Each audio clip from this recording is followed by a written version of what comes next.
Welcome to the Startup Grind.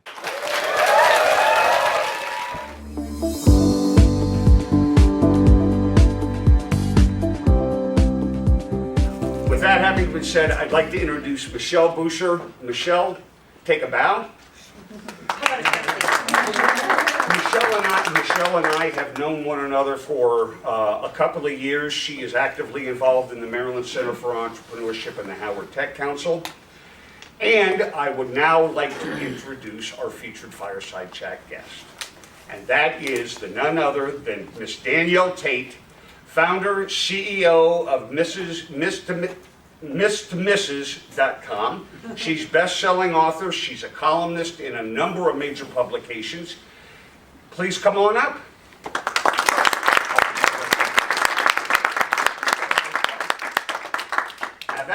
Thank you. I have a feeling that the gentleman will get a lot out of this as well. I've had a chance to meet Danielle over the phone, and if we had a bottle of wine, we'd probably still be talking. So, she's amazing. Can I really quickly try something out on you guys, and I want your honest opinion, and I'm sorry to usurp this for 1 sec. So being that it's Women's Month, right? I feel since I'm a woman, I can do this. I actually am launching a new business, and I wanted to just read my value proposition and get a yay or nay. Is that okay? Do you mind? Okay, and if it stinks, don't say anything. So the name of the company is Business Breakthrough Blueprints, and I help solopreneurs, entrepreneurs, and small business owners reach their next level revenue goals using a solid, proven 6-week step-by-step program designed to eliminate analysis paralysis and help double revenues in 6 months or less. Okay, thumbs up or thumbs down? Thumbs up? No thumb, is there a thumbs down? You just hear a thumb sideways? Okay, cool. If you're not a thumbs up, I would really love to hear why after. Now, let me get to Danielle. Thank you for affording me that moment. I just, you don't get chances to talk to people very often. Let me talk about Danielle. First, I'm going to read you her bio, whether you like it or not, so that you know who you're dealing with here. So Danielle, across a decade of her career as an entrepreneur, she learned how to transform good ideas into successful businesses. And at age 25, she bootstrapped Miss2Mrs.com and grew it into a multi-million-dollar enterprise. As a young female founder, she noticed that a few business guides offered step-by-step advice to smart but inexperienced women. And so Elegant Entrepreneurs, which is her new book, which I hope you brought a copy of. Oh, good, yes, we're going to hold it up and pitch for you later. Which she just wrote, draws on her experience and conversations with prominent entrepreneurs and top executives. She not only shows in straightforward and easily accessible terms how one can transform a rough concept into a lucrative business, she also gives readers a privileged peek into the entrepreneur lifestyle that allows business owners to take charge of their lives. Relevant both to women with no business background and those in the process of developing a business, Elegant Entrepreneur offers key information and concepts from idea to exit. Tate, they call you Tate. Danielle navigates complex business terrain with clarity, insight, and yes, elegance, as you can see how she's dressed. Readers are given the chance to see if entrepreneurship is right for them and stand to gain freedom, flexibility, and job satisfaction that comes with founding and running one's own business. So thank you for the amazing book you've written, but let's get into the meat of who you are, how you got here, and all the juicy stories that I heard. Okay, so why don't you just start by explaining what is Miss Now Mrs. and what made you transition into starting that business at 25 years old? Sure. So, anytime you see someone sitting up here, you always assume, this was the end goal. They went to Wharton, they went to Harvard, they were going to be an entrepreneur. And so I wanted to clarify very quickly that I'm an accidental entrepreneur. I have a bachelor's in biology. My last coding class was in middle school. It was DOS. And yet I run a tech company. So I say that to clear the air a little bit. The book is called Elegant Entrepreneur, not because I'm overly elegant, but that it's a simple solution to a problem. And the problem I saw was not enough smart women with business ideas were brave enough to start those businesses and to scale them past $1 million mark. And so as an entrepreneur, and a problem solver, I had to solve the problem, and that's where the book came from. So how I ended up being an accidental entrepreneur, I was the #1 sales rep for a Fortune 500 company. I was telling somebody earlier, I drove 1,300 miles a week, calling on various hospitals in the area. I was very, very good at my job. I was saving people from cancer, pulling in 6-figure salary at the ripe age of 23. And eventually I met this amazing man, got married, and decided to take a day off work to change my name. And super crazy, organized, driven person. So I had all of my forms, everything was paper clipped, I had my order, I had my MapQuest, because this was well before GPS or Waze. So I went to get my driver's license. And it took not one, not two, but 3 trips just to get my name on a piece of plastic. And I was so frustrated. I had burned an entire day of vacation time accomplishing almost nothing. And so I stormed home to my brand new husband, was like, there should be some sort of service, like TurboTax for name change. I would pay any amount of money to just not do this. And my husband is a very wise and thoughtful man, and looked at me and said, well, you should do that. And so, unlike the movies, unlike all the TV shows, I didn't just quit my job. I spent almost a year dual tracking, so working 60 plus hours a week, and then evenings, weekends, and on fun holidays, bootstrapping and understanding and researching what became Miss Now Misses, which, if you haven't figured out from the problem, is an online name change service for brides. So we condense 13 hours of the name change paperwork for your Social Security, your passport, your driver's license, down to your banks, credit cards, gym memberships, into 30 minutes for $30. And so that is how I started into entrepreneurship. Well, so behind every good, successful woman, there's definitely, sometimes, a good man. Definitely sometimes. Definitely sometimes. Or another woman. Or another woman. Or a tribe of women behind her. Right. Got it. It's never just you, right? So who were some of your early, was there anybody that like inspired you early on, either mentor or somebody that helped you with all of this? No, I did a really bad job finding mentors. The one person I could think of at that time in tech and in wedding tech was Carly Roney, the co-founder of The Knot, which is a very large wedding planning platform. And so as a brand new entrepreneur, of course, I like weaseled my way through and got her email address and was like, oh, Carly, will you be my mentor? The answer was no. And so having not made that happen, I wasn't that discouraged. I was busy doing my thing, and entrepreneurship world wasn't as female friendly back in '05. There weren't as many women, and so I sort of built my software company and small family very quietly in a corner. And it wasn't until writing this book that I plugged into this amazing network that has flourished and grown since then. So I looked up to Martha Stewart. I read the Martha Rules. That was my first business book. Sort of followed her footsteps to become a mogul. Not there yet. Yeah, I would encourage everyone to not do what I did and find mentors a lot sooner. Okay. So how did you come up, why did you go from a successful .com and seemingly still successful and growing to, what made you transition to becoming an author? Why wouldn't you just stay there and just grow that to its fullest potential, or maybe you did, I don't know. But so tell us about the genesis of it. Yeah, I think most people, including my family, had that question. To be a CEO and run a company and grow 30% annually takes a lot of dedication. And have 3 children. 1. Oh, sorry, 1. Feels like Bit tough to go my Still working. There's 2 future ones, but yeah. I don't think I could balance it all after that. There are decisions you make. So anyway, a decade into running a no longer startup, but a larger company, to be frank, I got bored. That's not the answer you want to hear. But while it was growing and I enjoy it, and I still have new ideas and we still make new partnerships, and brides, my challenge is every year I get older and brides stay the same age. So making sure we're on the technology that they're using and talking to them the way they want to be spoken to via text is a struggle and something that we're always working on. But I had this moment where I hit 30 and was like, is this it?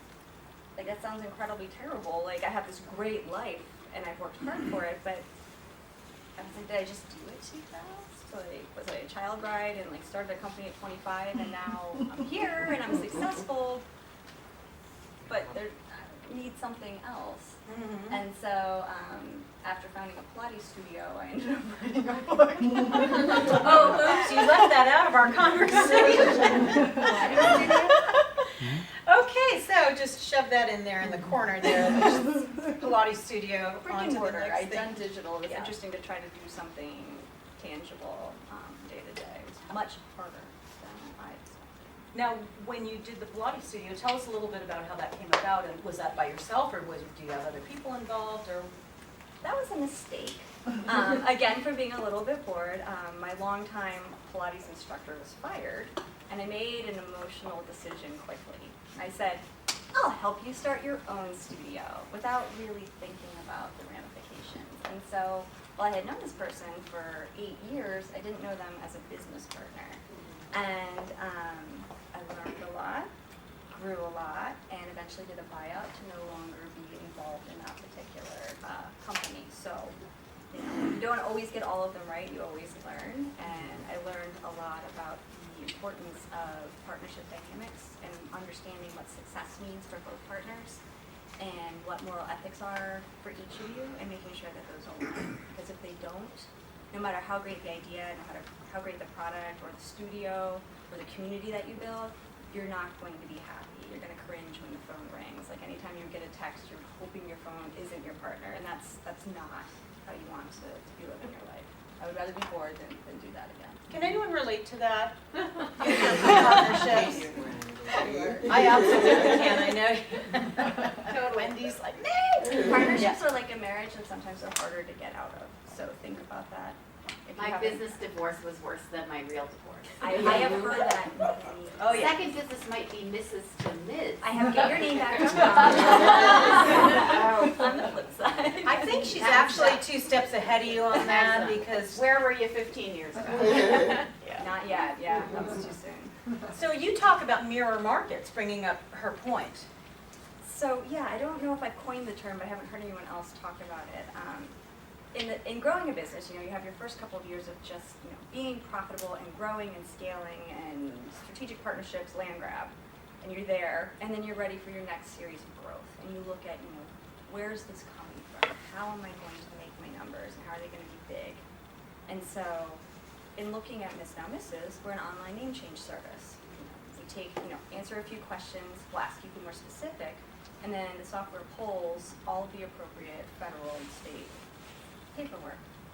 And so it's actually customer source. I had a number of women, when I was still doing customer support, write in, hey, can you take me from Mrs. back to Miss?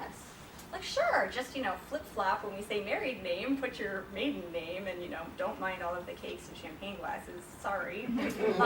Really not thoughtful. She might be celebrating. I mean, You it never could know. be, but not so thoughtful. So, good story. My husband came home from a business trip, and I had Divorce for Dummies propped up on and like glass of wine, like sitting on the couch. And I wish I had a picture of his face. He was like, "Do we?" I was like, "Yes, but not about what you're thinking." I just wanted to make sure the process was the same in reverse, and it was. So, finding the mirror market. What do you already have that's already built that could be repurposed or very slightly tweaked for a different audience? And so in that same vein, then we also did Name Change Next Step for adoptions, people whose parents were cruel to them when they named them, and prior to legislation, same-sex marriages. So finding these different markets of people who needed the same documents processed, the very little difference was one of the keys to us being so profitable. That's what's called finding the niche, right? You find that niche market and you own it. You blow it up and you own it, right? And there's something to be said about niche. You hear niche market, and usually when you're reading about it, it's big. If you have a very small market, if you have only 100 people that could possibly buy what you're selling, it better be really expensive. And at $29.95 or $69.95, that's not something that I could pay my mortgage with. So my niche market is 88% of 2.3 million women every year. So I've got it math. I don't know exactly what that number is, but it's a huge renewable niche market. It's not a static market. But that's a very key point, that your market is large enough to support you and 100 other people that are going to do what you do either before you or after you. And in your case, you had the experience of somebody actually stealing your business. Tell us what happened. Another fun Danielle story.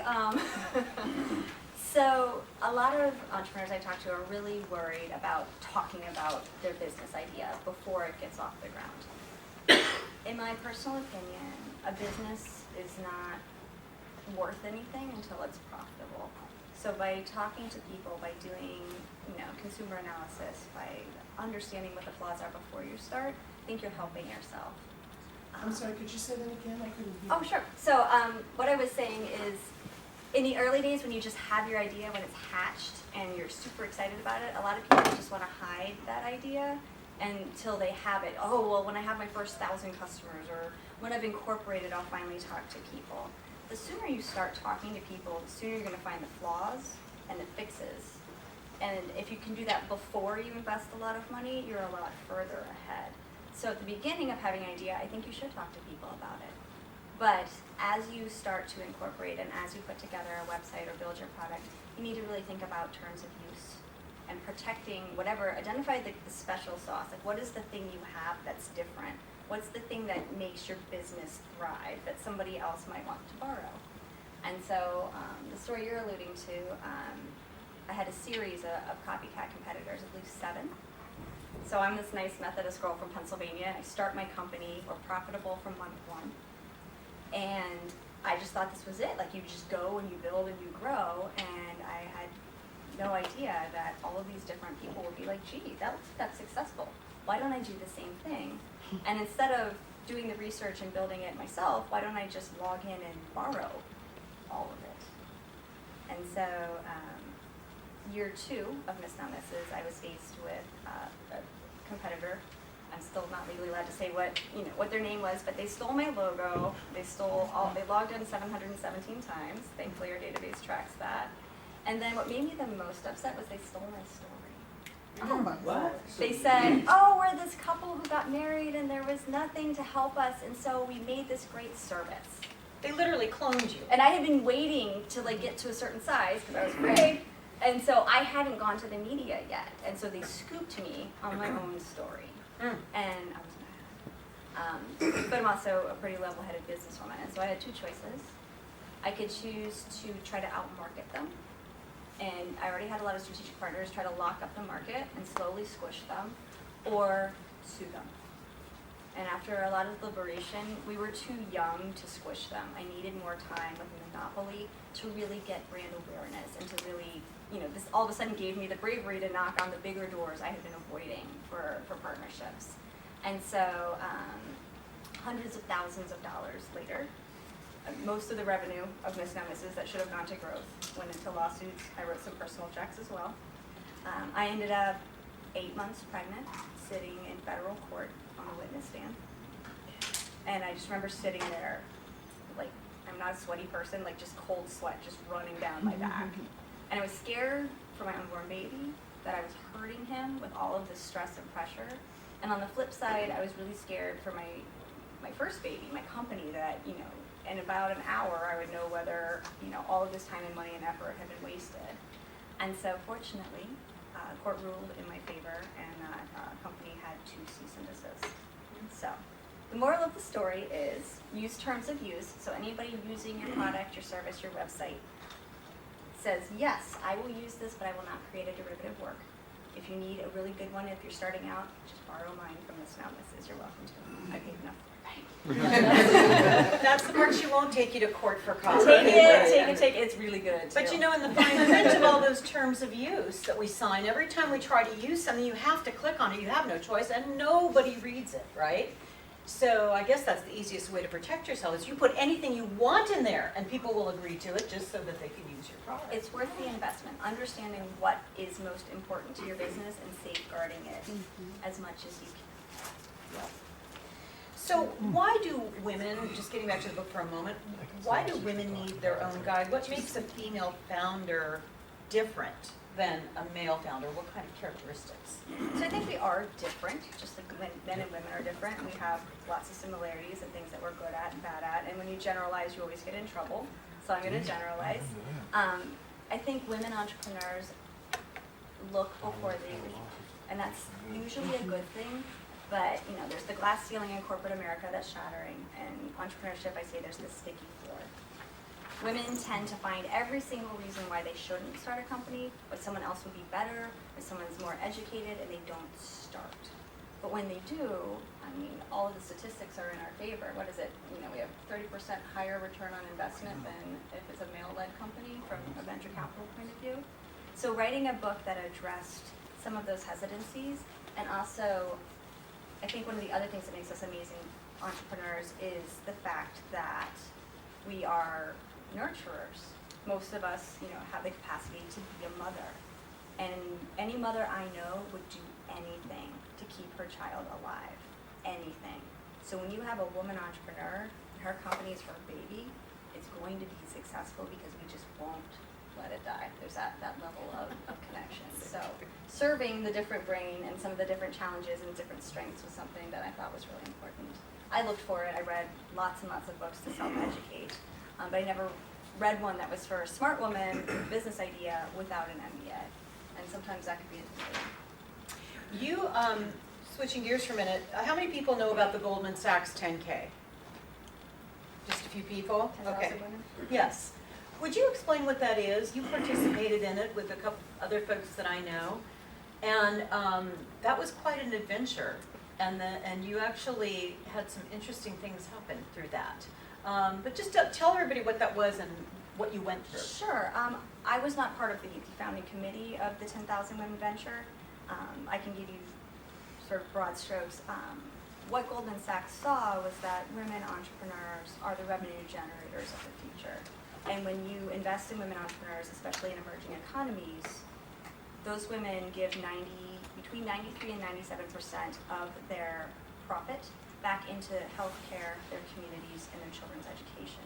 On the flip side, gentlemen, although we love them, 67% in the same countries with the same investment. So Goldman Sachs realized if we can bring women entrepreneurs from all of these different communities around the globe and put them together to learn from each other, to train them, then in fact we have bettered the world. And so I had the great opportunity to be part of roundtable discussions for the Goldman Sachs meeting in 10,000 Women meeting in DC. And it was really cool, although I have to admit I was really upset that when we got there they handed out topics for your table and I was ready for litigation, IP, like all of these like meaty Serious topics, things. and they gave me work-life balance. I was like, are you serious? Like, but it turned out a blessing in disguise because all of the women around this table were from vastly different communities, Qatar, Saudi Arabia, all over. And when you first put us together, we were all very, very different. But in talking, all of us were wives, most of us were mothers, all of us were entrepreneurs. And so in talking about the challenges and systems we use, we realized that while we looked really different, we were incredibly similar. And it was incredibly inspiring. Like one of the ladies at my table had been thrown in prison because she was a woman running a business, like all of these different things, and she was just still in there fighting. And so it made any of my tribulations as an entrepreneur seem very, very small. So it just gave me this all of a sudden worldview for women entrepreneurs. That's something that's kind of rare. Has anybody ever experienced anything like that? I mean, I certainly haven't. That's very unique. And I'm sure it builds into whatever it is you're going to do going forward. You have that perspective. In fact, you were sharing with me that there was a woman who wanted to be able to get your audiobook. So yes, so ideas, anytime you do something good comes out of it. And so through this conversation, all of these ladies were like, oh, I had just written my book. They're like, we need your book. I was like, oh, it's on Amazon. And I'm like, we don't have Amazon. Oh, okay. I was like, well, you know what? I could just ship, like have the publisher ship a crate to you, like we'll work it out. The tax and tariffs, and then the fact that I'm in like a red dress on the cover, uncovered, was not necessarily a piece of literature that would be available to some of these people. And so, entrepreneur brain, I'm like, how do I solve this problem? How do I get the book to women who need it? I don't need to make money, it's just how do I get it to them? And so the idea of the audiobook happened. I did a Kickstarter to fund the audiobook.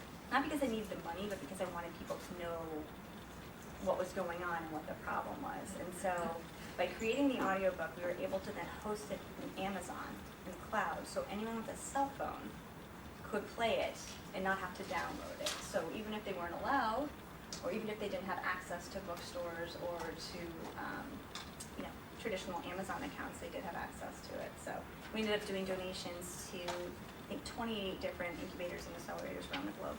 Really cool. Does anyone use Kickstarter? Y'all?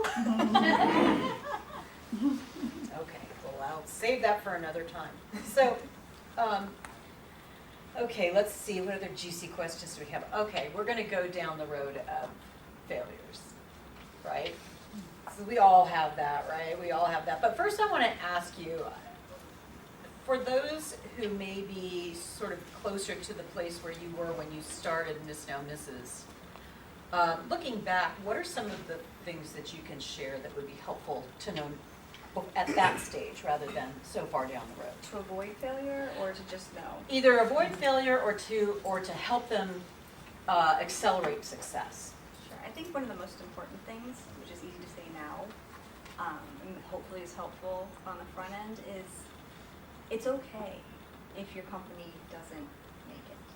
Like, that's part of the reason I was okay at leaving my job, this huge sales career that I had built, because it's like, you know what, I don't want to be 80 in a rocking chair and wonder, like, what if I had taken that idea and done something with it? We live in a time where entrepreneurship and innovation is a golden ticket.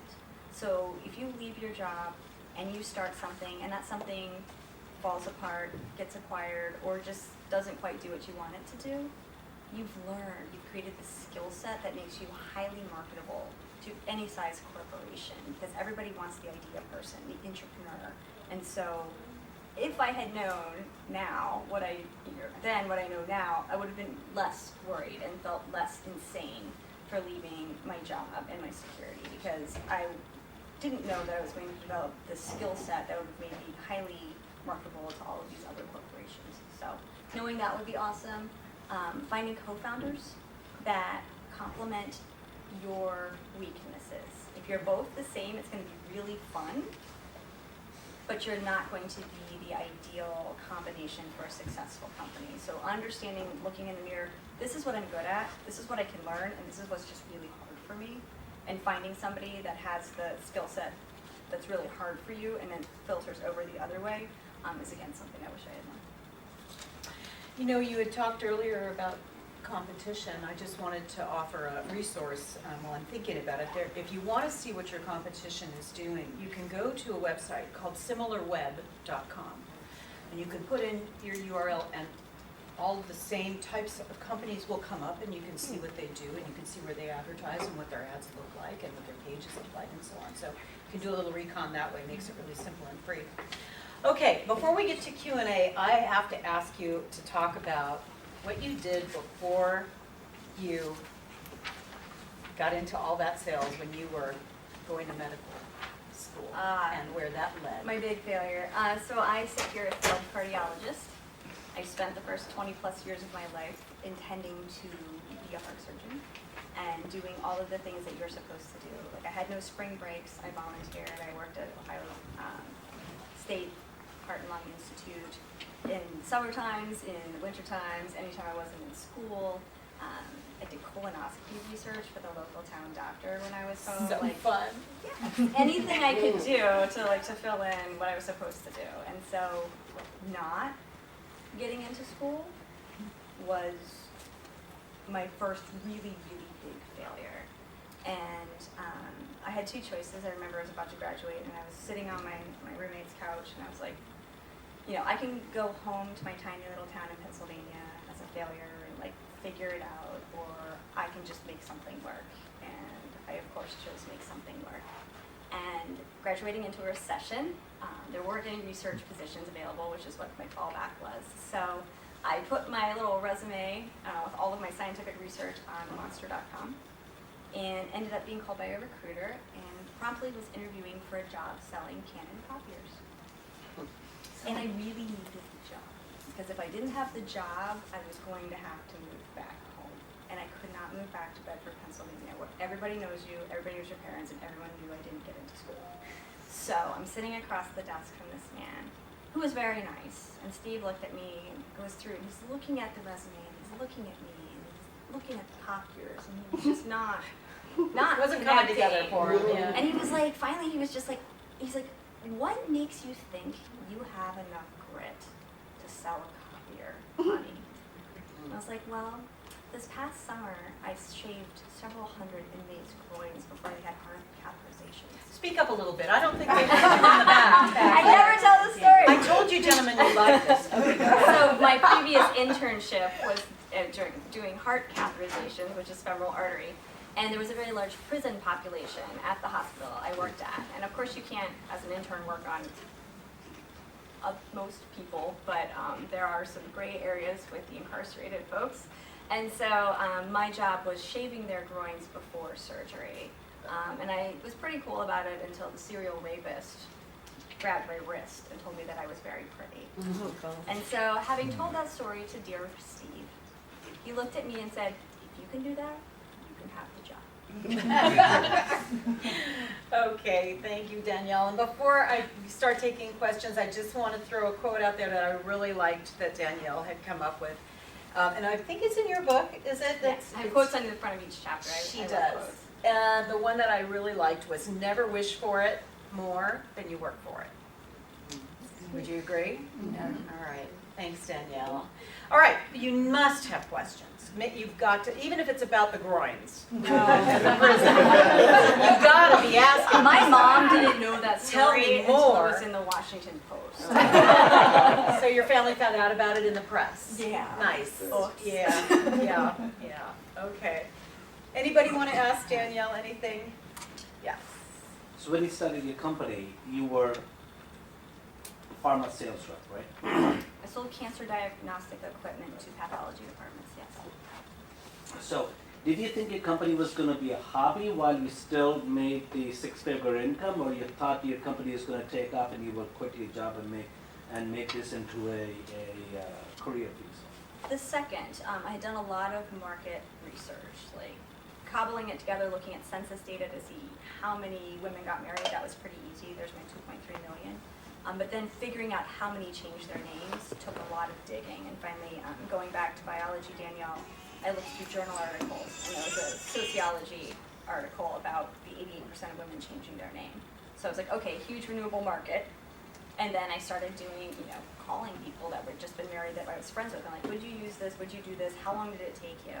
So I did actually long-term think that this was going to be my next thing, and that's what gave me, and I also had I had a change of leadership right as I was considering the leap, and Patrick Truelife was a truly terrible human being, and that made that decision that much easier. There you go. There you go. Somebody's got to push you out of the nest. So is the company still? Oh, absolutely. Are you still a part? What? Still CEO. So you're still CEO. So you still go to work every day. Yes, ma'am. Oh my goodness. Okay. Yes. So it sounds like you did all that research to help assure that you'd have a market. What about the technology side of it? Because it's all tech-based, right? Good question. Yes, it is all text-based, and so I had a conversation after figuring out, okay, this is semi-viable, and looking at, again, not being from a tech background, I'm like, what's something sort of like what I'm trying to do? Like, let's look at TurboTax. What is that like? Let me buy a seat and figure out how it works. And then take that to somebody who does have a technical background and say, is it possible to ask a series of questions and then use them to determine which forms need to be filled out and then fill them out? And that answer was yes. And so I actually did all of the form coding. So all the text box, all of the radio buttons, all of the HTML, our first really ugly instructions. I did all of the grunt work and then paid to have the database development done for me. So yeah, understanding just enough to explain it to someone with a technical background is how I got to that component taken care of. And was that the largest expense? Yes. Yes. Yes. So you said you were profitable month one. Yeah. How did you get the word out, especially at $30 or $60, right? How did you get the word out, especially having the investment on the tech side of things, so that you kind of hit the ground running? So that's actually one of my favorite happy stories. Oh, I forgot to ask you about the happy story. Sorry. Well, everybody wants Yeah, some we're more. interested in I prison understand. stuff. Yeah. No, so having built minimal viable miss now misses, Google Ads had, I mean, this is a long time ago, just really started to take off. And so I felt comfortable, starting my first ad campaign. And I remember like sitting at my desk, hopefully with a bottle of champagne, I was waiting, and clicked go. And within 30 minutes, Wendy, our first customer, purchased, drank said champagne, and then because I had bootstrapped so tightly, I spent $15,000 total in our launch. Because of that, and with the power of Google Ads and then strategic partnerships tightly thereafter, that is how we went from red to black in 30 days. And the strategic partnerships, without really having kind of the background membership with it, did you just pitch on the potential of it and the concept? Exactly, and what I really liked and what made it easier was I was non-competitive. There was no one else doing it, so I was a bolt-on moneymaker. Yeah. I felt at the end of the wedding planning process when most planning sites throw out their lists. One man's trash is another woman's treasure. Yeah. And so the fact that they could make money on what was a dead list and that I gave some very generous revenue shares at the beginning is how I got my foot in the door. Yes, sir. You bootstrapped, and that's fantastic. You don't need people like me. But only 7% of venture investors out there are women. And Up from 2. yeah. And talking to my son in college studying computers, the number of women who are in any technical field, be it computers, engineering, you name it, is so low. And it's actually, from my perspective as an investor, it's very frustrating. You'd love to see balance. You'd love to see women come to the forefront. What do you think's got to happen recognizing men and women are different? Honestly, no. I've actually had a couple really interesting conversations lately about what you were just talking about, and the data was a little different than perhaps what your son was experiencing. The numbers of women with engineering, mathematics, and science degrees are actually pretty solid. It's not quite 50-50, but it's a lot higher than you would think. It's once women enter the workforce, they don't stay. So we have a pipeline coming in and a hole in the funnel. And stopping the hole is what a colleague of mine is working on. And a lot of it has to do with like being valued, team, et cetera, which sounds very soft skill. She is not a soft skilled person. So there's a lot of data being crunched into it. But I think the fact that all of a sudden they're making, I'm always worried about Barbie because she upsets me, but they're making Barbies now of Amelia Earhart and of the women who helped launch the first space shuttle. The fact that we're starting to see in the media finally, like you need something to aspire to have, the chutzpah to get past a lot of things. So that sounds like a top-down, bottom-up approach, but I think mentorship. I had never heard of entrepreneurship through college. Like that sounds so sad. I mean, I went to liberal arts school, but I had never really thought about who built businesses. I had never been exposed to women in business. So I think having women come in to, not preschool, that's probably a little young, write the books for preschool, but No, then it's start not. coming into It's the not too curriculum. young. Well, I wrote E's for Entrepreneur and nobody's picked it up yet, but we'll get there. But I think having exposure early on to successful women and having a mentorship where when things get difficult, they have someone to talk to would be a help. I just wanted to piggyback on that. I mean, you'd be surprised if you look at this community, what we're doing in mentorship applications for women. And I agree with you 100%. I always say that it is the mentorship is the bridge between recruitment and retention, because women walk into the job, the workforce, the classroom, and nobody looks like them. And it's really important to help them sustain that interest. Did you have a question, Shannon? Yes. So as a potential customer, I'm getting married in September. Right? I think this is an awesome idea because I've been haunted by the idea of having to change. So can you just briefly explain the process, like, because I'm thinking about professional certifications I have, like, so does it entail getting all of that? It's exactly like TurboTax. So, you know, your social security card, your passport, postal service, your driver's license, voter registration. Those are all set forms, federal or federal, state or state, depending on your state. We serve all of those to you based on when you select your address. As you get into more specific things, we do have notification letters for banks, credit cards, insurances, mortgage providers, professional licenses, and use APIs. We have about 16 million companies and boards that we are able to ping to give you the information you need to submit that notification letter. So, Can I just add, they take it actually one step further and they give you the instructions of this is what you need to do with it. So they give you the form completely filled out with the information and then very clean instructions of this is what you need to do with it, this is where you mail it, this is how you package it up. Like, if you don't want to talk to us, here's the 800 number and all the prompts to go to human at that office. That's my personal favorite. Because anyone could do it themselves, it's just terrible. Right. And so it needs to be a service, and that's how we add that extra. Yeah, it's great service. Yes. So I'm kind of at that point of transitioning from a one-person thing to a team, and I'd love to hear you talk about kind of who your first hires were and how you made that transition That was from. my question, where you started as well. and Yeah, how so I you started were- as the office of one. Yeah. I had, because I bootstrapped, no budget for other staff members. So my first assistant was a hamster to keep me company. I went from calling on all these hospitals to being by myself all day long. And so Beep Beep worked for sunflower seeds and was economical. That's funny, but it's true life. When I got to a point where all I did was answer email and phone calls and could no longer work on anything growth related, I probably waited too long. That is when I did my first hire. And I did a terrible job. I hired my husband's friend's wife, who I then had to fire a couple years later when she was pregnant, making me one of the worst people on earth. And so avoid that.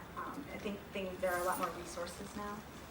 Being plugged into women entrepreneurship networks, any kind of network, and being able to say, hey, I'm looking for somebody. Starting with interns is really nice, or retirees, people that are willing to work part-time, that don't necessarily need health care, are a great way to sort of bridge your gap and figure out what you like and what you don't like, and what you need and what you don't need. I also found making a Google list of what you do in a day for 7 days and seeing where the redundancies are, help you understand what you need somebody to do the most. Yeah, that's really helpful. Thank you. How many? How many? 10 for lean. 10? Very good. Lean is good. Yes, we have enough time for about one or two more, yes. Okay. And kind of I don't know, maybe a naive question, but I have 3 daughters. They're all preschool age. And we do have astronaut Barbies, and I try my best to sort of give them that. My question is about like the mentorship with young women entrepreneurs. You know, what I would think maybe my daughter's in a couple years, not at 5. Is it that you think the mentorship community historically was male dominated, or is it necessarily because it was male dominated, or there was no attention given to females? Because as a female entrepreneur, if you had a mentor who was a guy, you know, or is it just they weren't paying attention? Is it like you're looking for a female mentor, or just attention from a mentor? Question. I think I've had friends who have male mentors that have been incredibly helpful to them. So I'm not saying it must be a woman mentor, but there is something to be said for aspiration. Like, you know, a couple of my mentors, I was like, I really don't want to be a balding, aging, like 80-year-old guy, no matter how smart he is. Like, we don't have the same life, and we don't have the same overlaps. We have a lot of things that I can learn, but having women to not only support but to aspire to sort of spans that gap. So any mentor is good, and I don't think you should have just one. I think you need them for various facets of your life and of your business.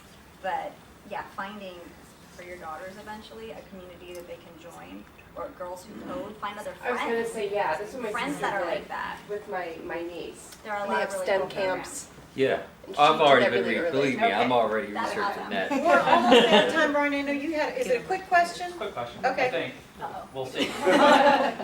My question's quick, depends on the answer. I'll be quick. So, looking back when you first launched, started, clearly did your homework, product research, market research. When you look back now, was there any unexpected lesson learned, roadblock?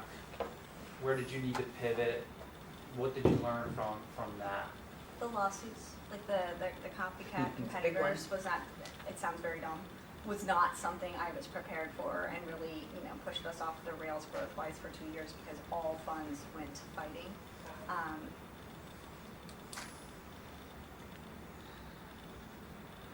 Kind of turned out to be a gift though in the end. It did, Yeah. absolutely.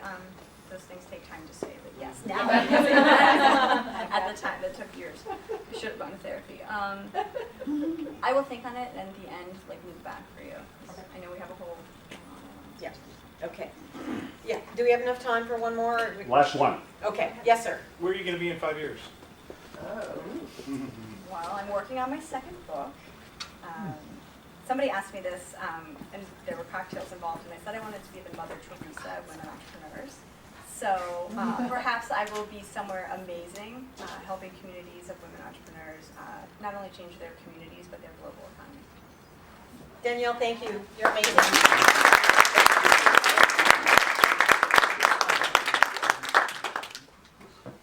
Sit down.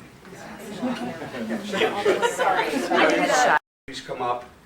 Ellen is going to lead the panel discussion of 3 very esteemed female founders and female influencers to continue the discussion about women in entrepreneurship and women in business. Ellen? Right, thanks. So everybody come on up, grab and Oh, share, wait a minute. everybody. Yeah. What? No, come on up, come on up. I think we got enough, all right. I know, is it, Wow.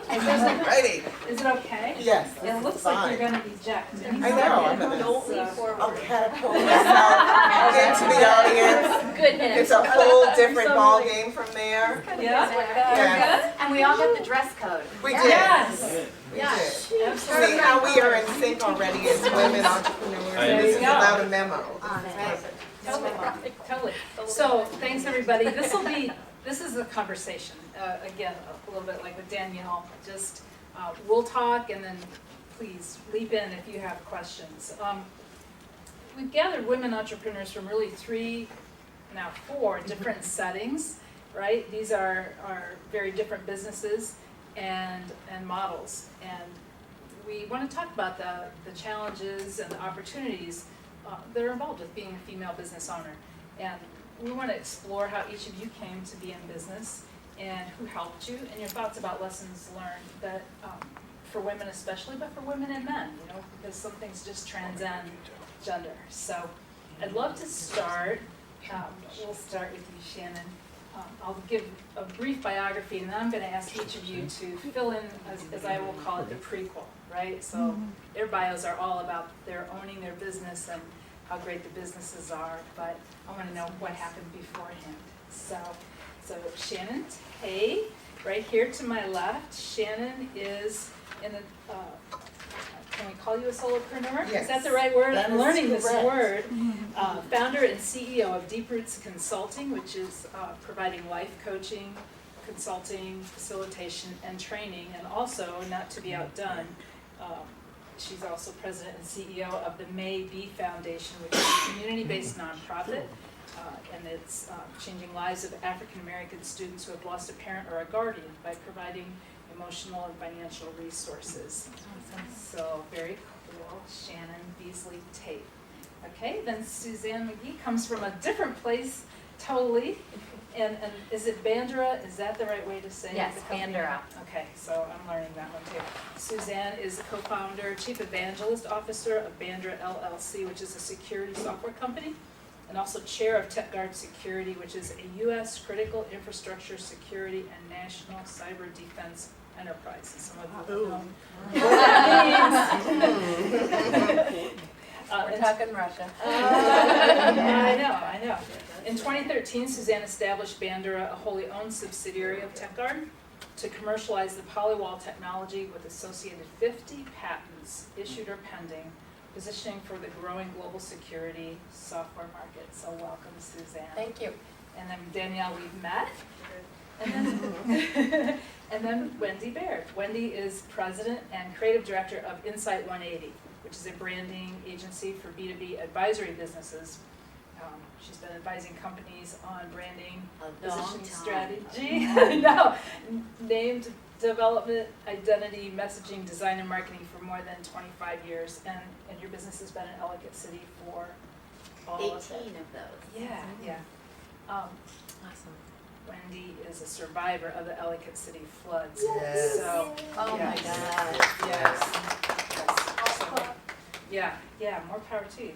So I'd love for you to start and just talk a little bit about what led you into your consulting company. Just give us a little idea of what led you to this place in your life where you're at.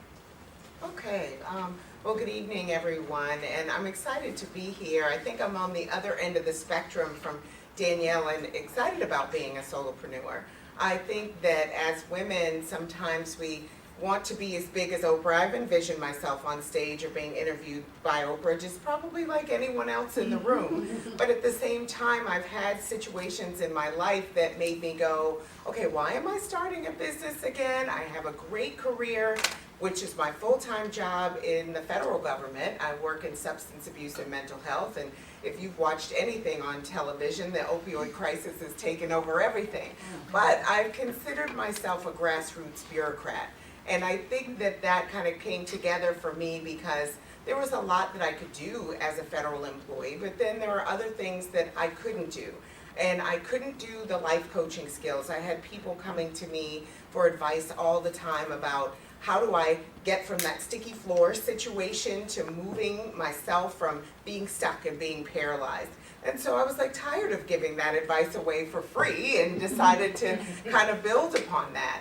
And I think it really started for me back in 2014, and my mother had passed away a year or so before that, and I was really in a period of grief and loss and trying to figure out how do I reinvent myself. I was in the middle of a marriage that was really fledgling at the time and ultimately ended, so I was too scared to really leave my full-time job, not having the support of another income to help me take care of my two children, which at the time were preteens. They're teenagers now, so 2 teenage girls in the house, that's really fun. It's a job within itself. And I think that I wanted to have something to help other people that may be grieving from any type of loss, whether it was the loss of a job, loss of any type of relationship, loss of a parent like I did, and I felt like it was a place for me to really expand on the substance abuse and mental health background that I have and counseling background that I have to help others. And so I really started the business, which our motto is to dig, cultivate, and grow.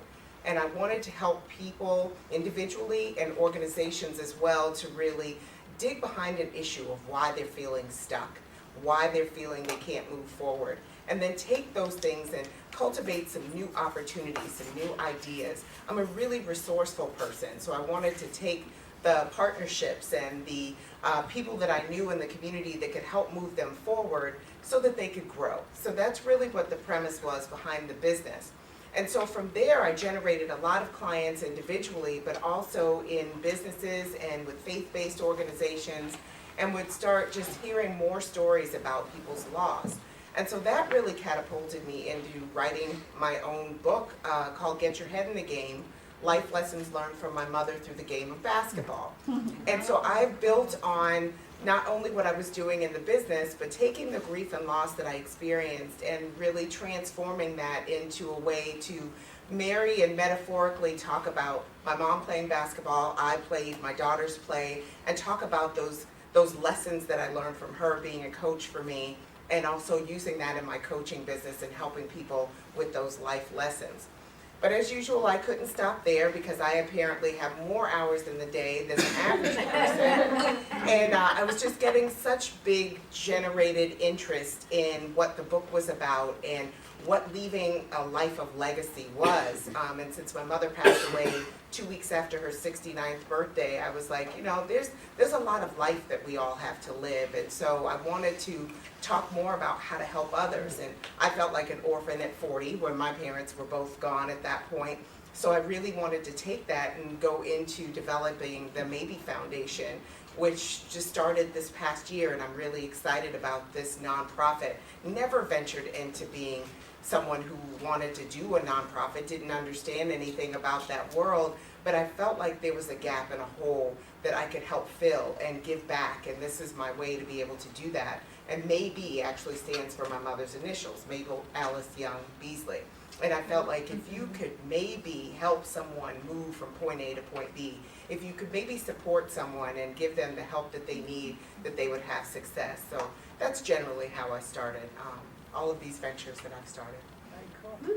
I think she's gonna be on Oprah. Sorry, I know someone in the audience that was on Oprah.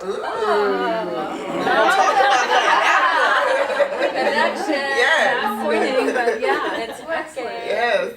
Suzanne, how about you? I know that you've got quite a story that predates Bandura. So. Boy, I can relate to so many of the stories that we've already heard today, but mine starts probably when I was 2.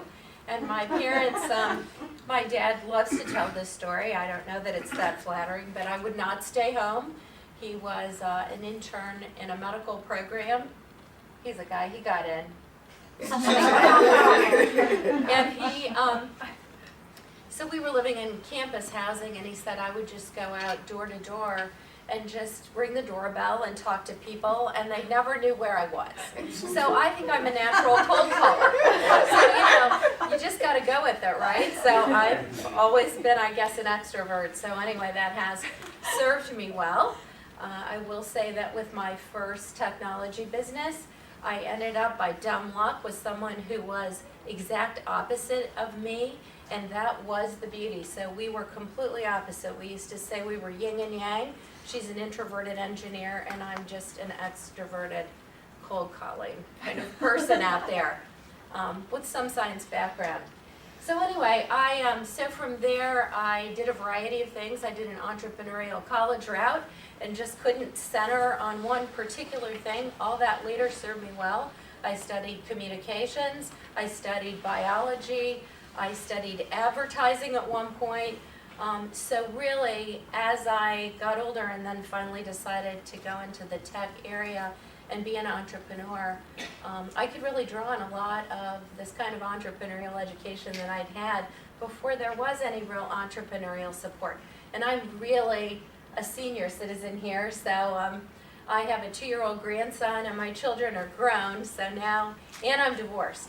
So I am actually free to be the entrepreneurial workaholic that I love. So I am totally loving this, and really, it's great. So I started out in the tech area, got divorced from my husband after putting him through medical school, and our dream was, I was staying home, and really together we had all these plans. And all of a sudden, his nurse was far more interesting than my wanting help with bathing children.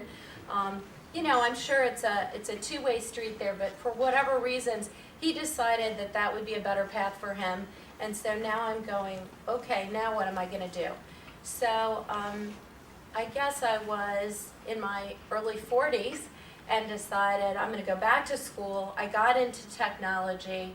And then I took my first job working for somebody else in the late 90s, and then told that group, it was a small entrepreneurial company, they were putting websites up in 1998, 99, and they were going to take credit cards, and I found out about a security organization, some of you know cybersecurity, it's called SANS, and they do a lot of training now, and it's world renowned. I found out about it, and I found that, you know what, we need to think about the security that we're doing, and that was in 1999. So early 2000, they had no interest in that, and I said, I'm going to go start a company. And they said, well, good luck. I said, well, I want you to know, because I'm going to leave you, and I'm going to do cybersecurity. It was called network security then. And they said, good luck, and I said, I'll see you at the top. So those are my parting words. So anyway, I went down into my basement and I did all the wrong things. I quit my job and then I went to apply for a loan. They don't give loans to people who are unemployed. So that didn't work very well. So that was in the year 2000. So really learning from the SANS organization that there was a call from the White House to secure the critical infrastructure of the United States, and it was going to take a public-private partnership to do that. That most of these infrastructures, you're talking the financial systems, the healthcare system, even things that operate agriculture and our utilities and our military now more and more on all functioning and controlled by the internet. So we need to work together with ideas because the Army, Navy, Air Force, and Marines are not going to be able to secure us. We're still struggling a bit out there. So I said, you know what? I'm going to found a security company with that mission. And that company is TechGuard Security, and that company exists today and is growing. I'm the chairman of that company. We developed some technology in part with the Department of Defense, and we spun that out to bring it to the commercial sector in Bandura. And I was the chairman of that. I brought another woman into the CEO position at TechGuard. This last year, we just got a bench that team gave to all the executives, and it said, when women support women, amazing things can happen. So that was just really a surprise. It wasn't that intentional, but anyway. So then spun out Bandura, and now we are bringing that technology, which is a firewall. So firewalls were never designed thinking that a refrigerator could attack a network, right? Everything has an IP address, your Nest, all these things, and they can be harnessed by the bad guys to launch attacks at networks. So there is only about 3% of known threats that a firewall can handle. So this huge problem exists. That's our niche. We filter all that stuff out in front of a firewall, and it's starting to take off. So really excited about that. So that's my story. A lot of failures along the way.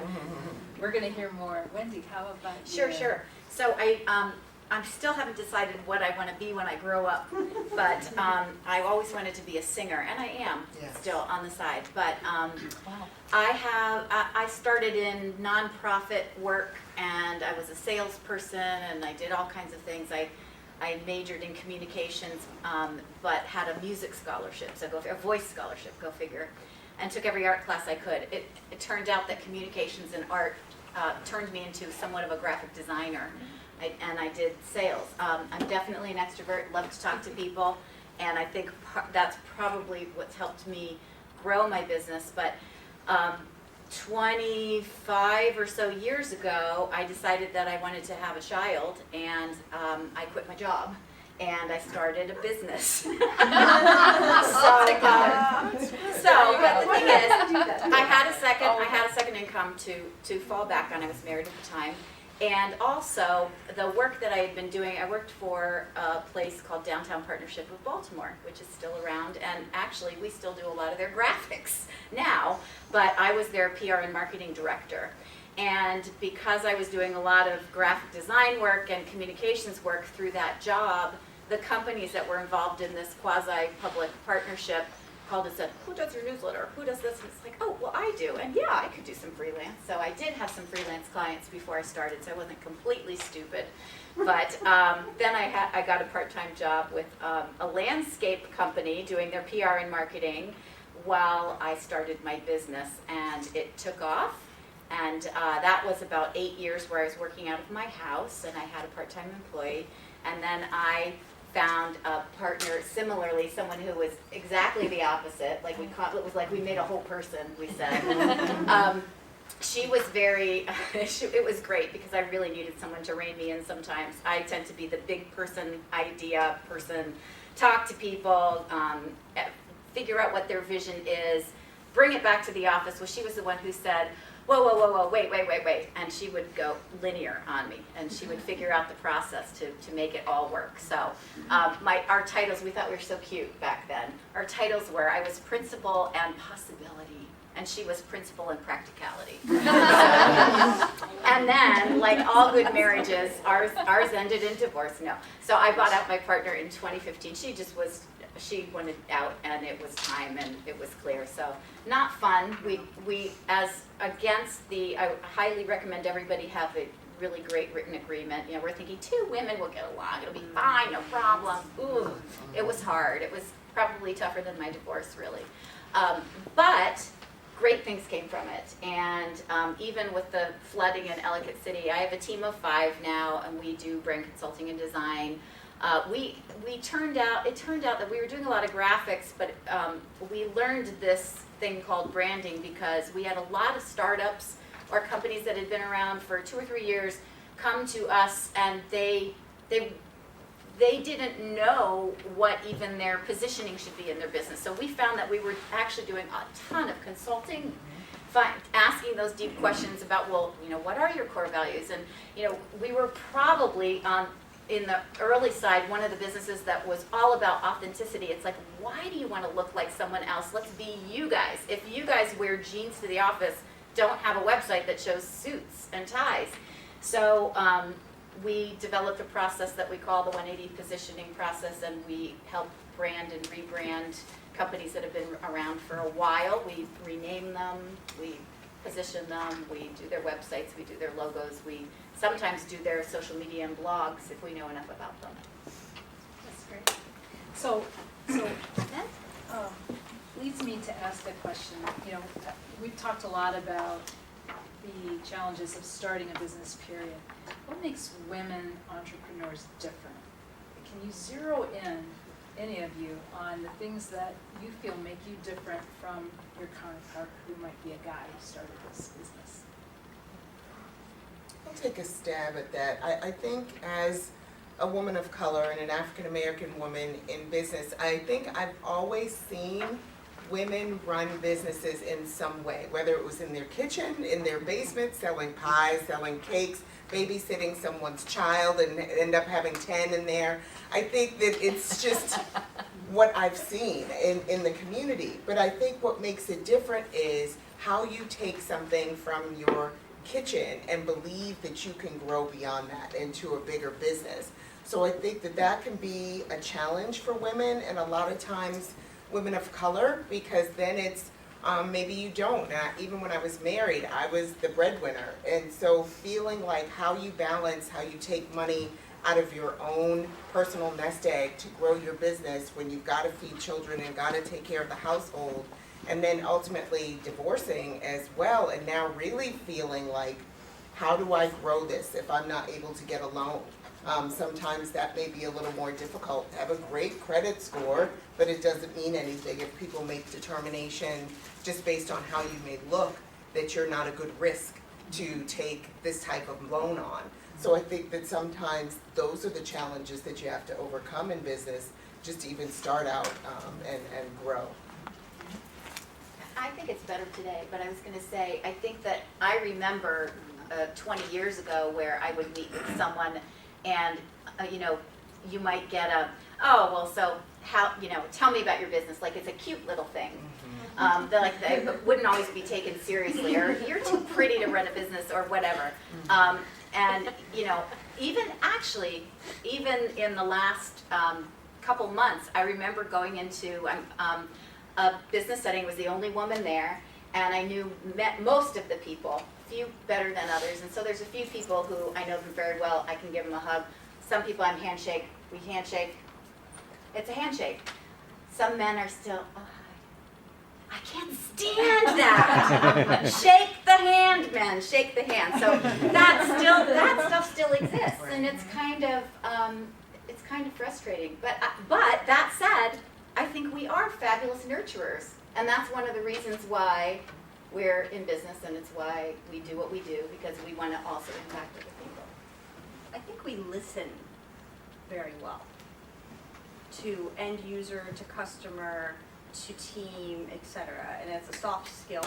But when you don't listen, you create the product or company that you want, not necessarily the one that the market wants. So I think in my experience, I've seen women do, well, guys listen also. I've seen women do a better job of it overall. What do you think, Suzanne? Well, I think one of the things that you had said, Danielle, that as a mother, you will do anything for that child. Because I'll tell you the kinds of challenges that we had. I don't know, when we started our security company, there were a lot of tech companies just coming off that dot boom. There were like 400 and some in St. Louis where we were, 400 and some tech companies. Only 2 survived. We were one of them. It's unbelievable to even think about that. People say, how do you do that? And I'm like a dog with a bone. I mean, I was just like, I'll find a way to do it. The other was, I was really left in a situation after my divorce where it was, well, the creditors will be at your door. And I realized if I really want this legacy that I thought I was creating together, because I'm a very family-oriented person, with my husband, it was me. It wasn't just a job. I needed to create all the legacy, dreams, and future for my children. And that just gave me all kinds of tenacity. The other thing is, I'm a tent camper, and I thank my parents for that. So if you have a tent and you're willing to sleep in it, you'll never have a problem being an entrepreneur. That's right, nothing will scare you. Nothing will scare you. So I think for women, we sometimes are experiencing just more of those kinds of struggles, and it's made us, maybe not genetically, but maybe we are more of a multitasker. You're home, you're doing the finances, the schooling for your children, you're helping maybe spouses with careers, and maybe this is a little dated, because I am, but you know, it still is. When you do all of that, you bring all those skills to entrepreneurship, and you need them all. So that might be why women are, you know, why we might be a little better positioned through some struggles. Yes. Are the rules different for women? I mean, and you've been in business for a while. Do you notice that they're different, whether it's for funding or for vendors or for your customers? What do you see? I'll just jump in on the funding, because with Bandura, we are out raising money and then we're going for the bigger round of funding. It's very different.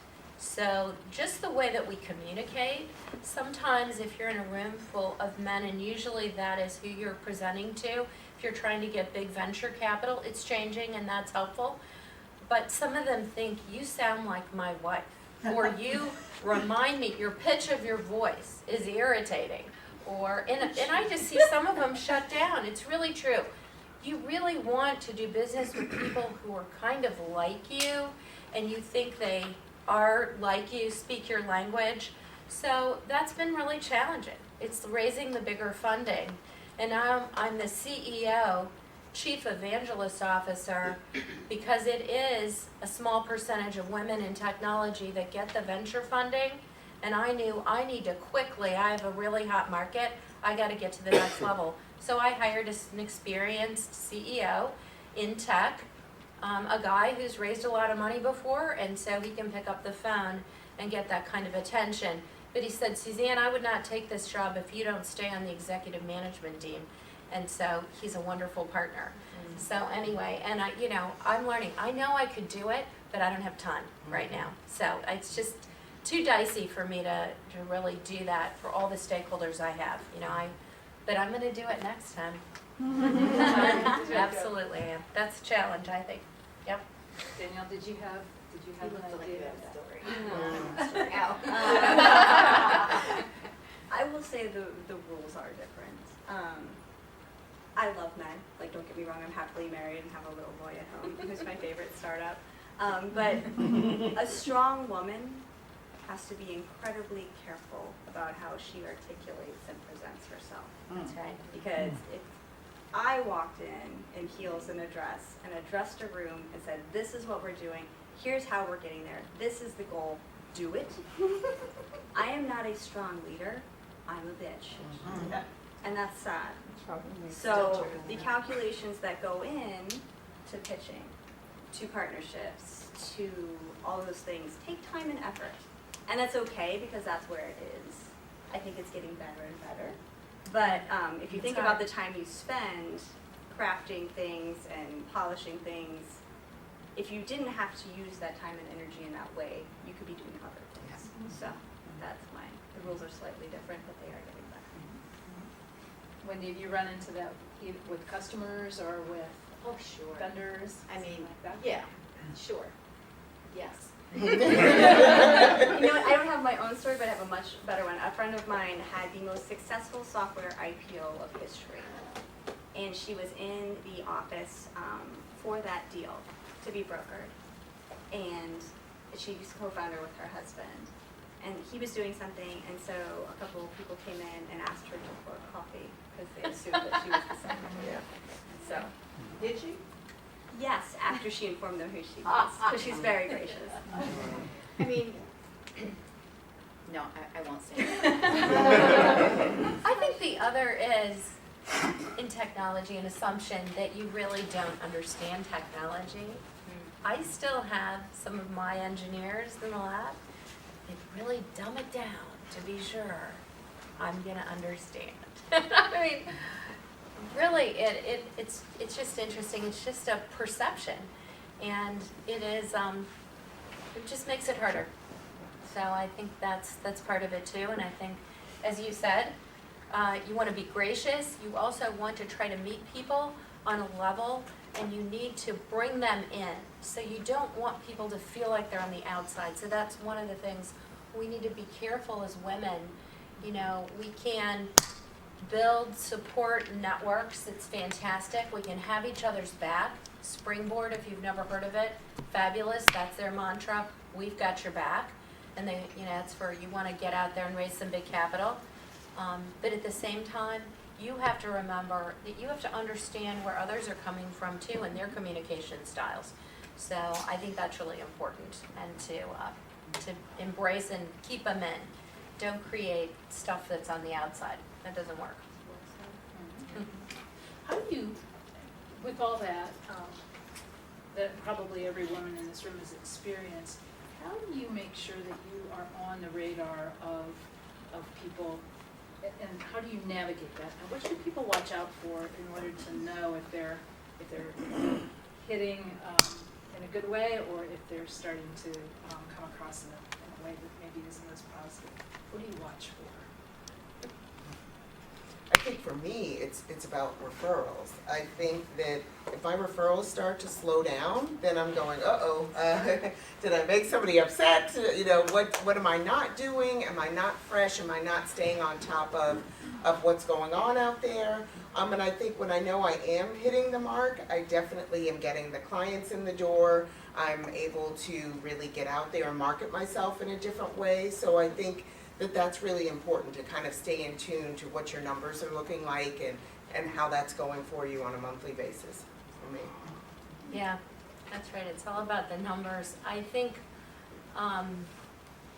also you're going to need mentoring groups and mentors that you are in an advisory board maybe that doesn't just tell you what you want to hear. You don't want just, you know, somebody that was a friends and family investor who thinks you're just great, just keep doing what you're doing. No, you need the person to say, what are you doing? Why aren't you looking at this market? Or why aren't you doing something over here? So I think that's another way to just kind of check in. And I wish I'd used an advisory board that was a little more challenging right from the get-go. I used to not tell my advisory board things because I didn't want them to think poorly of me as a woman leader, when they could have answered my questions or helped solve my problems. That's right. Right? So now I look for challenging people that are really good. You need support, but that's what I would say. Don't be afraid of that. I've had some great luck too, even with other business advisory boards of folks who are running businesses, and it's more like a mastermind kind of thing. I also have a business coach that I love. That's great. She holds me accountable. Yeah. So how'd that go from last time? It's like, better have my work done, right? Right.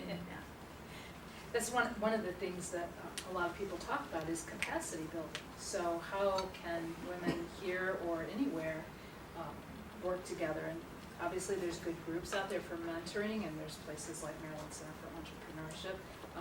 Did any group particularly help any of you in connecting? For years, I was on a tab board. It's called the Alternative Board. It's kind of like a Vistage. That was great. I would also say, so Shannon and I were both part of Leadership Howard County, a great program here. If you want to get to learn how your government works, businesses, we learned about the importance of being on nonprofits. She started a nonprofit. I've been on a couple nonprofit boards. I'm gonna put a little plug in. I'm part of the Conscious Capitalism of Howard County. We started a chapter, and there's cards back there if anyone's interested. I think that a lot of entrepreneurs, and particularly women entrepreneurs, you need one of these because you're one, are conscious capitalists, and they don't even know it. It's definitely people who want to give back. It's people, planet, profits. There's 4 tenets of it's not just about stakeholders, it's about shareholders and community. So it's a really great movement. I find that I'm more in tune, or I tend to attract, I think, some conscious capitalists as clients. So I enjoy it very much. And we've got a couple board members here. Raise your hand. Evan Reitmeyer, yay. But it's a great group, and we were on kind of hiatus for a while, and now we're starting up again. But I think serving on boards and nonprofits, I was part of the Howard Tech Council. I was on the board, and I'm an advisory business, and of course I use technology, but what was really interesting, I think that I was part of the effort to recruit more women and to recruit more people of color. And it's like, we need representation everywhere. And I think that's how we can help when we serve on boards and things like that. I'll say ditto. I did the exact same thing. Someone told me that long ago, just to get engaged and do some sort of voluntary board position in the community. And if you really look at large, maybe Fortune 500, even Fortune 50 companies, who's on the United Way board? They're all on each other's boards. This is how business is done. And they network by being in this kind of voluntary kind of positions. But then you will also learn how a board runs, what makes a good board, and when you need your board, you'll know how to do it, and you'll know how to do your presentations and what you need for your board. But I tell you, there's nothing like it. You do something for someone else's charity or what they're doing in the nonprofit world, and you've got instant people that want to help you. Just like what you said, I guess with trouble. That's a great example. And you're so glad because now we can use trouble and help another entrepreneur actually who's going to help us. And that is what it's all about. So I would highly recommend you get engaged in that way. But also NAWBO, National Association of Women Business Owners, really helped me a lot. I became the public policy chair. Now my first company does almost all government contracting. I don't come from the military. Arguably, maybe I was even like a hippie at one point. Somebody might say. But really, I think it's that kind of organization gave me the opportunity to say, I'll go and how do you brief congressmen and senators? I did it locally at the state level, and then I did it in Washington when I started TechGuard Security. I couldn't afford a plane ticket at that point, but we drove to DC and we briefed our legislators because we were starting something really important with a mission to help the United States critical infrastructure. And I knew how to do that because I volunteered for NAWBO, and then I eventually learned how to do public policy stuff. So it all connects. All those dots connect, and it's just really important. So they helped me a lot. It sounds like all of you, whether through circumstance or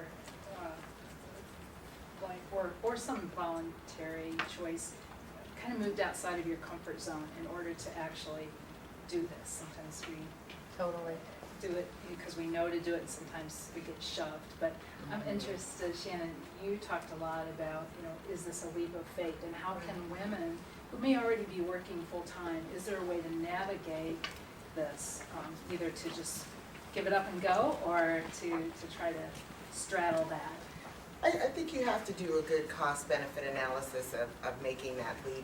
Everybody, just even here on the panel, has a different story, a different way we've entered our business ventures. But I think that the big understanding of where you are financially, how it will affect your family if you're making this change. I think, of course, putting in a plug for being able to get a coach, like Wendy said, just to be able to talk you through some of those landmines that you want to avoid along the way can really help. What is your fallback plan if things don't go well or go the way that you want them to go? I think all of those things are really helpful. I think for me that it's a slow-moving process to be able to leave the federal government. Like I said, I have 2 teenagers that are going to college soon, and being able to grow my business at the same time. But I think you can do both, and I think that it's just really being able to plug in to some good mentors, to some good people that are on your team that can help you know when it's the right time to make that leap. Anybody else? I think women just need to think bigger. Yes. And I think that is really, we limit ourselves, exactly what Danielle said originally. It's so true. Even now, I have to check myself. I'm like thinking, am I really worthy? And then I look at some Silicon Valley company. They don't even know half the time what they're doing. They don't care. They'll take your money. They'll go do it. And I want to be sure I'm going to deliver, and I want to be sure everything's just right. So I think that really is true. You got to think about that. And don't be afraid of it. Don't be afraid to fail. Just Don't be afraid to speak up. Sometimes I think we're too polite. there you go. Yes. And we don't, we wait and we raise our hand, where a lot of times the guys will just speak out in the That's audience. right. So I've learned to speak out sometimes. And sorry, I'll apologize later, right? But it's like, I just heard a great interview on NPR with, she's a comedy writer, and she was talking about how she was consulted for Sheryl Sandberg's Lean In book. Did you hear that? She said, what I want to say is the sequel to that is men make room. So it's not just about, yes, women have to be more daring, but men also need to be willing to hire that person, take the woman seriously, make a little room, and it's like Frances McDormand said at in her speech, have that rider. Like, make it happen. If you want more women in tech, then hire people, find them. They're out there. They're out there. And groom them if they're not quite where you want them to be. People are able to learn, Right. they're able to grow, but give people a chance. I think men do a great job of some of that networking kind of out of the boardroom, playing golf, playing different sports, finding out what each other can do. And women aren't in that world as much. And so it's trying to find a way to bring a woman along, knowing that you can benefit from that along the way. Thank you all. Thank you very much, all of you. And then, are there questions? We have a couple minutes. Yeah, please, go ahead. What do you do when you walk in a meeting to set the right tone for yourself? I mean, in the meeting room. I know I go in like I belong there. I think it's like Wendy said, I don't just timidly raise my hand. I firmly take my seat and make the position known that I am comfortable, I do feel worthy, and I belong there. Not that I'm a know-it-all, I'm taking my notes in the corner and figuring out who I need to consult afterwards, but I make my presence known, and I think that that's an important aspect of taking that seat at the table. I think it would depend, are you the leader of the meeting as a woman, or are you participating in a meeting? As the leader, I think you can be organized with a good agenda and keep it time-bound and keep that meeting moving. Man, you'll get a lot of people, it doesn't matter who they are, that will love you right out of the gate because we didn't let this person hijack the meeting and we kept it on schedule and we accomplished what we said. Here's what we're gonna do. Here's how it's gonna roll. Okay, let's go. I think that can be helpful because it's being respectful of the other people in the room. But otherwise, I'm with you. Make yourself known. If it's new, if I'm new, I go around and introduce myself. I'll give a card, I'll shake a hand, tell people who I am. I will not sit quietly at the table. I'll make sure that, just like you said, that was well said. Great, that's a good point. And ditto. I do my research, not just on the topic of the meeting, but LinkedIn is a beautiful place. Oh, yeah. And so I look at who is going to be there, not just to know their name and their face, because I have trouble. Sometimes I always remember a face, but their names not so much. But also looking like, where do they go to school? What nonprofit? Like, what do we have in common? We have Perfect. shared Because if connections. you have commonality, then you can come to an agreement on whatever topic it may be. So it makes you much more Absolutely. likable and memorable if you're like, oh, hey, I looked and I noticed that we have this in common, or at least I know your name. And some people may not agree, and I guess it depends on the meeting, but I usually end up making people laugh just a little and smile, more comfortable. That's really true.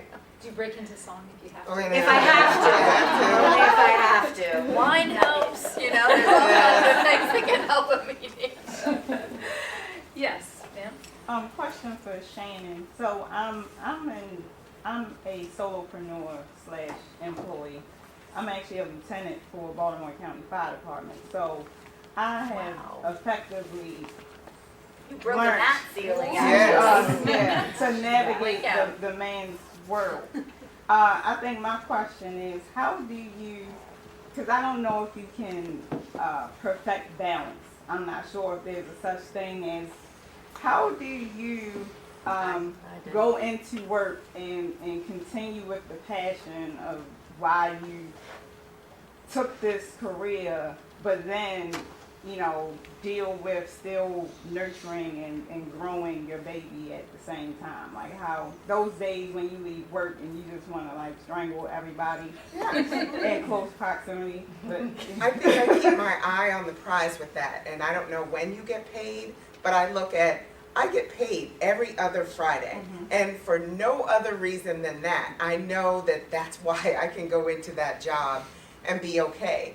I also give them everything that I'm supposed to give them in order to do a good job, make sure that I'm handling the responsibilities that I'm supposed to handle, but I'm not pouring all of my eggs in that basket anymore. I give you exactly what you need, and sometimes more. There's weeks I've been traveling a lot for my full-time job lately. But I also go home and make sure I give that same passion and that same time to my business. Sometimes I'm up a little later than I probably should be when I know I need to get up and go to my full-time job every day, but no one else is going to put in those hours for me. And because I love what I do in my personal business, it's what keeps me up at night and keeps me excited. But I think there is no such thing as balance, and anybody who says that there is, they're really lying to you. Model the behavior that you want your Yeah. children to grow up to be. So by being an entrepreneur, my children learned a lot of independence, and both of my daughters are doing quite well. Sometimes I say, don't you need me? You know, a little bit. No, I'm proud of that, but you know, I think that's something else.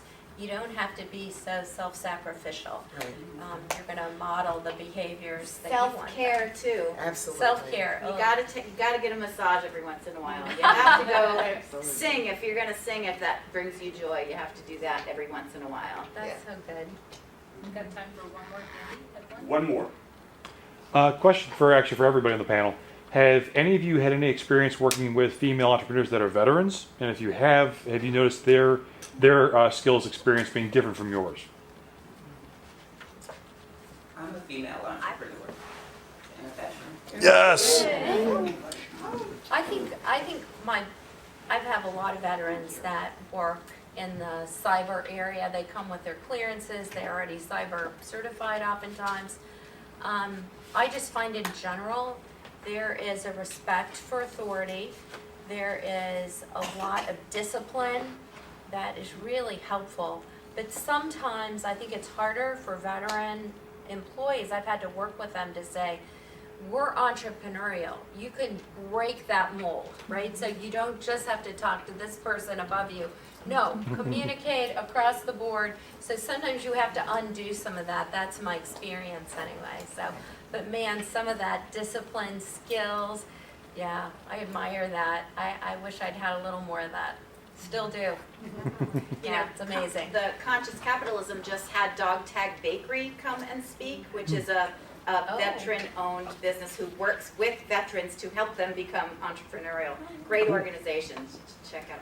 I have one of these. Check it out.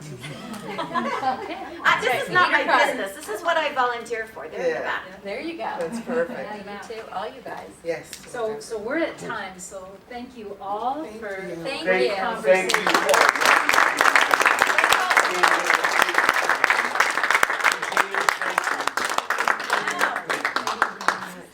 Appreciate it. Ellen, thank you so very much for chairing this and for doing it. Ladies and gentlemen, that wraps up this evening's program.